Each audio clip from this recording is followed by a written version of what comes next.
Endometriosis, or as some people call endo, is a condition that happens when tissue similar to the lining of a woman's womb or uterus grows outside of the uterus, and it can cause painful menstrual cramps, irregular bleeding, digestive problems, infertility, and many other symptoms. It affects about 200 million women worldwide and about 1 out of every 10 women nationwide. Yet this disease is often misdiagnosed or missed altogether. Joining us now to talk more about this is Dr. Nash Moawad. He is an OBGYN at UF Shands Hospital. Thank you so much for being with us this morning. Can you give us a little clearer explanation as to what endometriosis is and how someone might know if they have it? Endometriosis is a condition when some of the glands that belong to the inside of the uterine lining, where the womb is, similar to that tissue, they can spread elsewhere outside of the uterine cavity, meaning on the ovaries, on the bowel, on the bladder, on the fallopian tubes. They can really be anywhere in the body, but most likely in the pelvic cavity.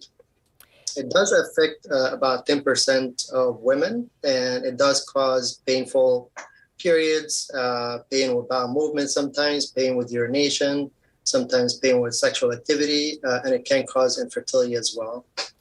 Is this something that could easily be diagnosed during a pelvic exam, or do you have to be more thorough? You have to be really more thorough. Quick 10-minute annual exam is not enough for this. So if the patient has pelvic pain, we recommend spending more time asking more questions and doing a very detailed pelvic exam and abdominal exam to try to get to the bottom of the cause of the pain, because there are so many reasons why a woman can have pelvic pain. But endometriosis is frequently missed. There's typically a delay of up to 7 to 8 years until the woman gets a diagnosis because of the lack of details and trying so many different options and going from doctor to doctor to doctor until she gets to the right person who can actually help her diagnose it and treat it. And I would imagine a lot of women discover they have endometriosis when they have difficulty getting pregnant. That's one of the factors. Frequently, a lot of women, unfortunately, they're raised that, okay, menstrual cramps are normal. You just need to kind of take some Advil or Midol and kind of live with it, which is not really the right thing to do. So women tend to put up with pain a lot more than infertility. But when they're trying to conceive and things are not working, then they start getting more alerted and seeking care. What kind of treatment options are available for women who are actually diagnosed with it? So for women not trying to conceive, there are so many hormonal suppression options that can help with the pain and the symptoms. They don't treat the endometriosis, but it's more of a Band-Aid to try to help the pain. And that can work for some women. Some women want more definitive answers. Or they are not good candidates for hormonal suppression because of medical conditions, or they have a lot of side effects with them.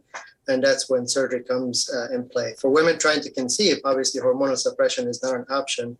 So it becomes, surgical option becomes the only option for them, unfortunately.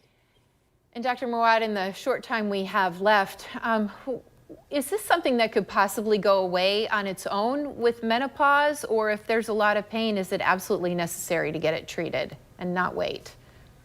So the hormonal activity of the problem can subside with menopause and again with hormonal suppression, but the disease itself does not go away or disappear.